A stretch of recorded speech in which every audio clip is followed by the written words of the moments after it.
I think the most fundamental challenge is not white supremacy. It's black inferiority and the abiding appetite amongst the black elite to function on the basis of white embrace. Number one. If we ourselves, even our thieves, are not patriotic, when they steal from Africa, they invest in Europe. They don't believe. The minister said, fix our own governance system.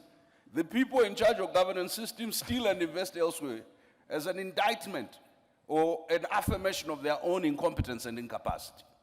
But the second bit is that I think both His Excellency Musa Faki, Professor Lumumba, and the minister indicated, when you grow a disconnect between the people who give you legitimacy, who are the ultimate resource for the transformation of any nation, when you grow a disconnect between your culture, Amilcar Cabral said, every revolution is first a cultural revolution. A people must believe in themselves.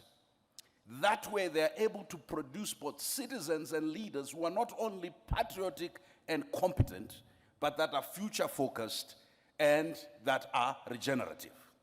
Unfortunately for us, we have constantly killed three forms of assets. First asset, we kill our babies and our young people by never exposing them. And Rwanda is an exception to this, to what it means to govern and what it means to negotiate, what it means to compete. Number two, in all our countries, anybody, the age group of the people sitting at this table, when you are out of government, you are finished. The state has absolutely no use of the experience, the expertise, and the resources. We are constantly going elsewhere to look for experts that we either have in the diaspora or we have in our countries.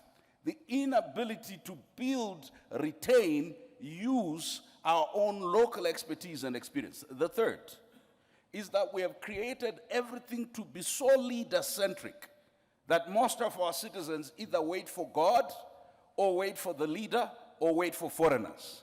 And the day must come in Africa where Pan-Africanism is Pan-Africanism of the people.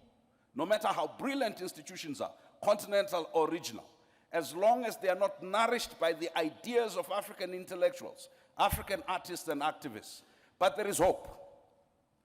Many of you may not see it as hope.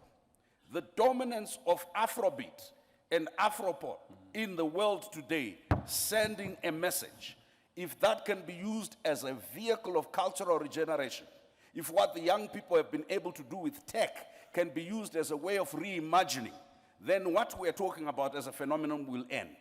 The third is that we can't keep sending all our people. I know that it may be brain gain for some people.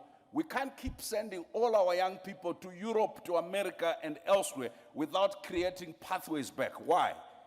Frantz Fanon said they realized that the empire or the center came and took the best from amongst us and took them to their best institutions, and they emptied them of their own culture and their own sense of being, and they filled them with ideas of how to be good Europeans and Americans. And when they returned, their kith and kin realized that their children had not come back. What had come back were echoes of the empire. You and I, having had the opportunities to serve outside our continent, when we return, we're not trying to establish little Europes, little France, little America. There must be an authentic way.